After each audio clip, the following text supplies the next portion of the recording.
Welcome to Love Lies Chronicles. It was one of those evenings where everything felt normal on the surface, but slightly off underneath. You know the kind: quiet house, the clinking of utensils against plates, a muted TV in the background, nobody's watching. I had made dinner like I usually do on Wednesdays. Nothing fancy, just grilled chicken, some roasted vegetables, and garlic bread she used to love. She barely touched hers. I noticed, but I didn't say anything. I'd learned not to ask too many questions when her mood was unreadable. Lately, she'd gotten good at wearing this calm, almost distant mask, like she was always in two places at once. Her body was across the table, but her mind? Somewhere else entirely. Halfway through the meal, she put her fork down, wiped her mouth with the napkin, and leaned back like she'd just finished a business meeting. "I've been thinking," she said. Those words, spoken so evenly, immediately set off something in my chest. Nothing good ever starts with that sentence. I paused mid-bite and looked at her, trying to read her face. It wasn't angry, just calm. She folded her arms, eyes steady. "I want to try something next week. Just for a little while." "A reset," she added. "Something light. No big talk, no overthinking. Just 1 week of no labels." I blinked. No labels. Yeah. No husband, no wife. No expectations, no obligations. Just two people living under the same roof. No rules. No pressure. It was the kind of idea you'd expect to hear from a college sophomore having a crisis, not from a married woman nearing her mid-30s. I tilted my head slightly, unsure if I had misheard her or if this was some poorly disguised joke. But her expression didn't change. She wasn't playing around. "You mean like a break?" She shook her head. "Not a break. I'm not saying I want to leave. I just need to feel like a person again, not a role. You know? Like, I don't want to be your wife right now. I want to just exist." I looked down at my plate, then back at her. "So what does that mean for us?" "It means we give each other space. We do our own thing for a week. No checking in, no asking questions. We take a pause from this structure we've been stuck in." She was explaining it like she was pitching a yoga retreat, like it was something enlightened, evolved. But all I heard was, "I want to act single without being called out for it." I should have said something. Pushed back. Asked her if she'd already lined up someone to keep her company during this little experiment. But instead, I nodded slowly. "All right," I said. I cleared the dishes after dinner. She said she had some emails to finish, and I watched her walk toward the office we used to share when we still did things together. The door clicked shut behind her, and I stood there in the kitchen, rinsing off plates, the sound of running water filling the silence she left behind. An hour later, I heard movement again. She emerged from the office wearing makeup, foundation, eyeliner, lipstick. Her hair tied up, heels clicking softly against the floor. "Going somewhere?" I asked, trying to sound casual. She barely glanced at me. "Just meeting up with Amanda. Haven't seen her in weeks." Amanda, the one friend she always used as a placeholder name when she didn't want to say who she was really seeing. I nodded, pretending not to notice the lie in her voice, the rush in her steps, the excitement that hadn't touched her face in months. Not when we were alone, anyway. And then she was gone. The door shut behind her, and the house went back to being still. Too still. I sat back down at the table where her half-eaten dinner still sat. The chicken had gone cold. The garlic bread had dried out. Her napkin was crumpled and stained with lipstick that wasn't there at dinner. That's when it hit me.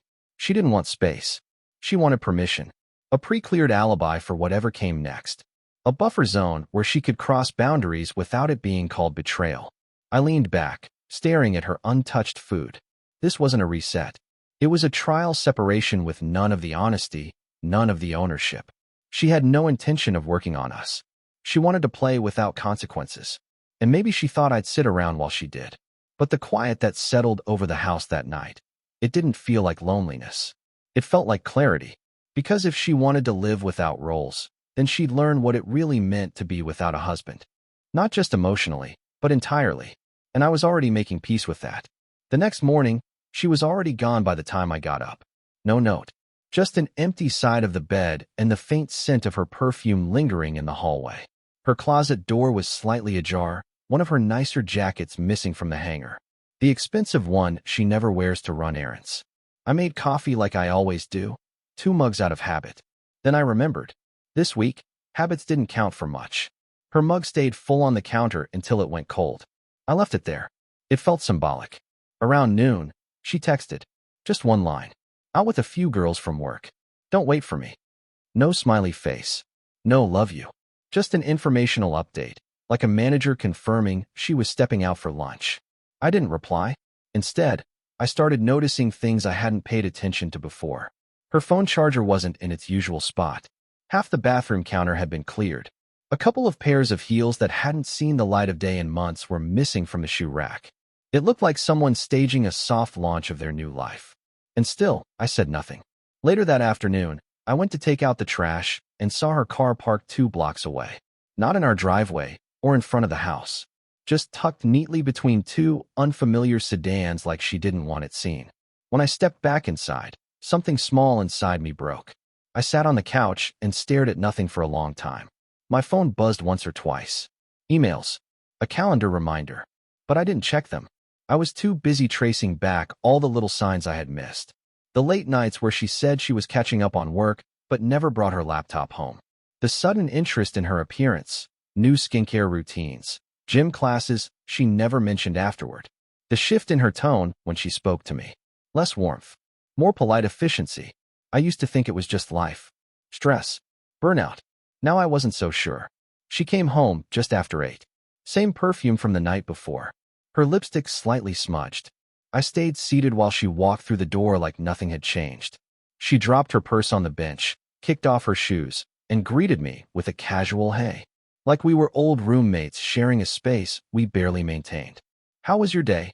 She asked, opening the fridge like she hadn't vanished for 12 hours. Quiet, I said. That was it. No questions or comments. She grabbed a drink, scrolled her phone, and settled into the other end of the couch. We didn't speak for the rest of the night. It occurred to me then, this was what she wanted. Not just freedom from the label of wife, but freedom from accountability. To come and go, to enjoy the perks of shared comfort without the burden of shared respect. I wasn't angry, at least not in the traditional sense. I was done trying to pull someone back into a marriage they clearly considered optional. The next day, I went about things differently. I didn't ask if she'd be home.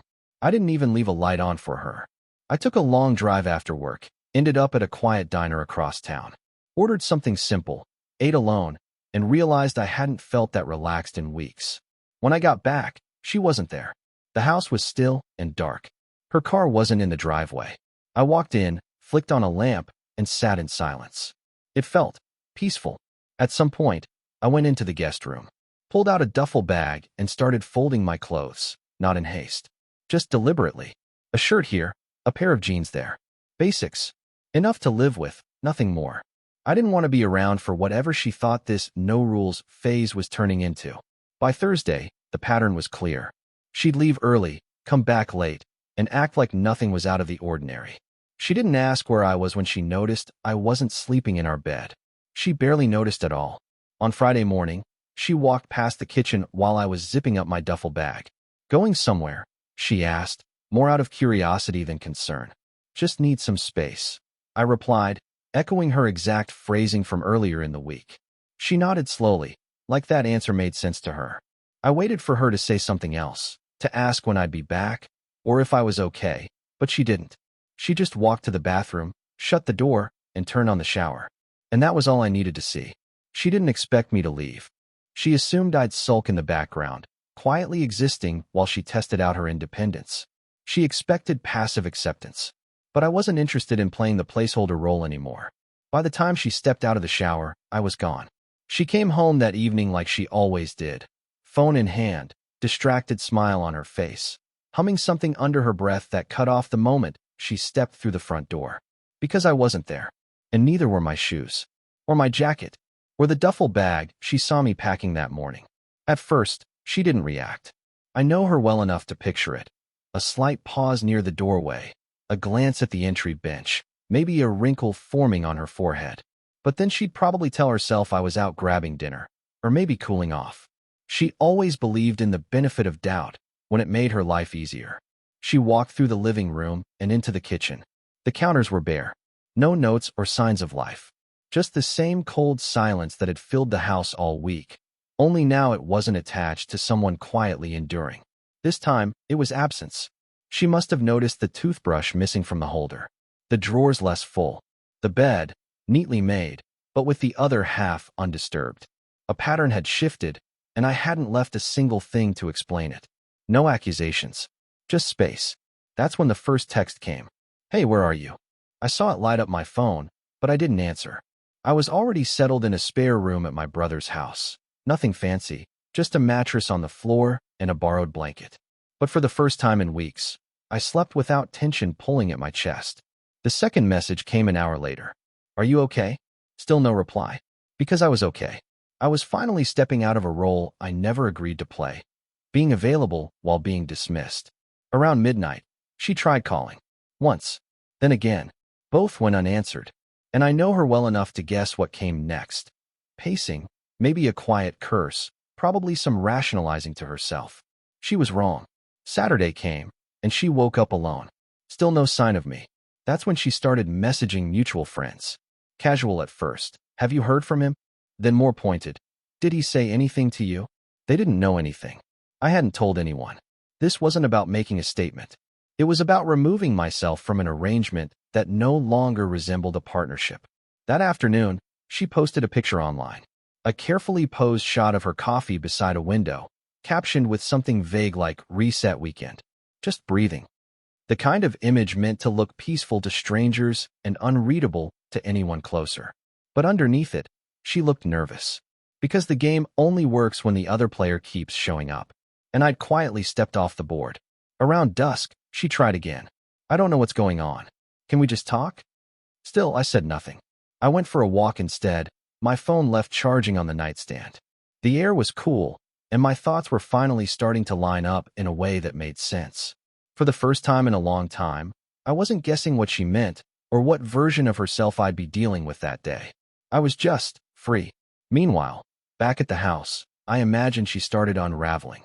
Because it's easy to ask for space when you assume the other person won't actually leave. It's easy to float vague concepts like no labels and freedom when you think someone will be sitting there waiting, still anchoring the home, still paying the bills, still picking up the slack. But when the silence turns real, when the absence becomes physical, something shifts. And the next shift came on Sunday morning. I woke up to 7 missed calls and a string of messages that had changed tone completely. "You're being immature. You're overreacting."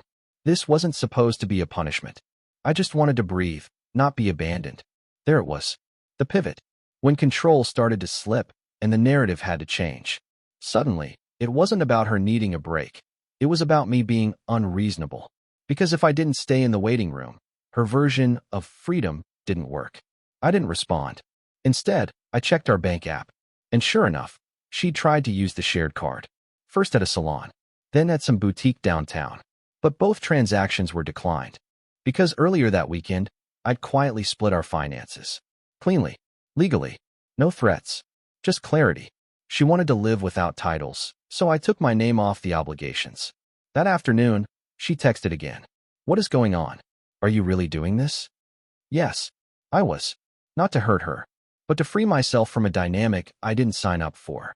By the end of the day, she stopped messaging. I think she realized that the version of me she had come to rely on, the one who forgave, who fixed, who tried, was no longer available. Because I had finally learned how to stop showing up where I wasn't wanted. By Monday morning, the silence had transformed into panic. She hadn't heard from me in days. No texts or calls. Not a single word to ground her in the version of reality she had been trying to preserve. That's when she came by my workplace. I saw her standing outside the glass doors around 10:30, her arms folded tight, wearing a sweatshirt over the same dress she used to save for dinners out. She looked like she hadn't slept, eyes darting toward every passing face like she wasn't sure what she was even looking for. I stayed in the back, letting the front desk staff handle it. Eventually, she left, just walked away slower than she arrived. By noon, she tried the bank again. I had transferred the majority of the savings into a separate account, mine. It wasn't spiteful. It was protective. Half of it was rightfully hers. I didn't touch that. But I wasn't going to keep feeding the version of us she had rewritten without my input. The account she tried to use? Empty. That night, the tone of her messages changed again. "Can we please just talk?" I didn't mean for it to go like this. This wasn't supposed to be permanent. There it was. The word she never imagined I'd lean into. Permanent. She had asked for space without preparing for what true separation feels like. She expected temporary discomfort, a few nights apart, a sulking husband. Instead, she found distance that didn't beg to be closed. And that kind of distance terrifies people who rely on your presence to keep their illusions intact. I didn't answer either. I wasn't being cruel. I was being final. It was Tuesday when she went to see her mother. I found out through a mutual acquaintance. Apparently, she cried through lunch, saying she thought I was just taking time, and couldn't believe I was actually gone. She called again that night, left a voicemail this time. Her voice cracked halfway through. Please, just let me explain. This wasn't about someone else. I just felt like I was disappearing inside the marriage. I needed to remember who I was. I listened quietly. Then I deleted the message. Because that version of her, the one who needed to remember herself, had forgotten I was a person too. That I existed. That I was giving without asking much in return, while she made plans for a week-long exit disguised as introspection. And now here we were. Her stunned by a reality I had accepted days ago. She had gambled on ambiguity, on my patience, on the idea that I'd always be waiting. But people who feel taken for granted don't always shout or threaten. Sometimes, they just disappear, quietly, completely. By Wednesday, she sent one final message. I get it now. I do. You didn't walk out. I pushed you out. I read it once and closed the thread. I knew that line didn't come from insight. It came from fear, from watching her carefully curated safety net fall apart. She was never prepared for what it meant to be truly on her own. She liked the idea of freedom more than the responsibility that comes with it. Because freedom without ownership is just abandonment disguised as liberation. She called once more that afternoon, left no message. I didn't pick up. Instead, I was signing the paperwork to end our joint lease. The landlord knew me well, had seen the signs for months. Late rent delays, mismatched schedules, awkward glances when we came in together. He didn't ask questions, just nodded when I said, "It's time." Later that evening, I returned to the house to collect the last of my things. The air inside felt hollow, a shell of something that used to be full. I walked through each room once, not with nostalgia, but with the clarity of someone who finally saw it all for what it was, just a stage we'd both kept pretending was still part of the same play. I took down the framed photo by the entryway, the one we took during that weekend getaway 2 summers ago. The smiles were real in the picture, but I remember now how distant she was during that trip. Always checking her phone, saying she had a headache, laughing with strangers but pulling away from me. Even then, she had been drifting. I placed the photo face down on the hallway table and walked out for the last time. She had asked for no roles, no expectations. I gave her independence. She had asked to stop being my wife for a week, so I made sure she never had to worry about being one again. She came back to the house on Friday, late afternoon. I wasn't there, of course, but she didn't know that yet. The moment she tried the door and realized her key no longer worked, something must have clicked. Maybe she thought the lock was jammed. Maybe she tried again, slower this time, hoping it was just stubborn hardware. But eventually, she would have stood there, hand on the doorknob, staring at what used to be familiar, and realizing she didn't live there anymore. The neighbors told me she waited for a while, sitting on the front step, scrolling through her phone, pretending to look unbothered. But the truth is, she was stalling, hoping someone would come home, hoping I would come home. I had signed my half of the lease over the day before. Quietly, without warning, the landlord confirmed everything was in order. Just one signature and a calm voice saying, "This chapter's done." My belongings were already in my new place. A small one-bedroom apartment on the other side of town. Nothing extravagant, but clean, simple, and most importantly, mine. No shared closets.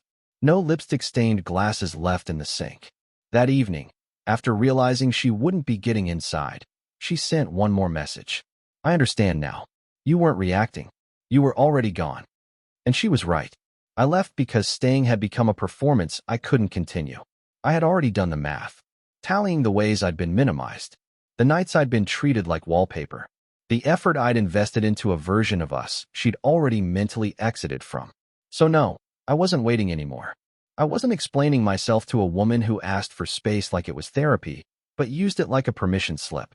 When I moved into the new apartment, it felt like alignment. There were no reminders of unfinished conversations. Just quiet, the kind that doesn't ache. I slept soundly the first night. because I had stopped pretending it could still be salvaged.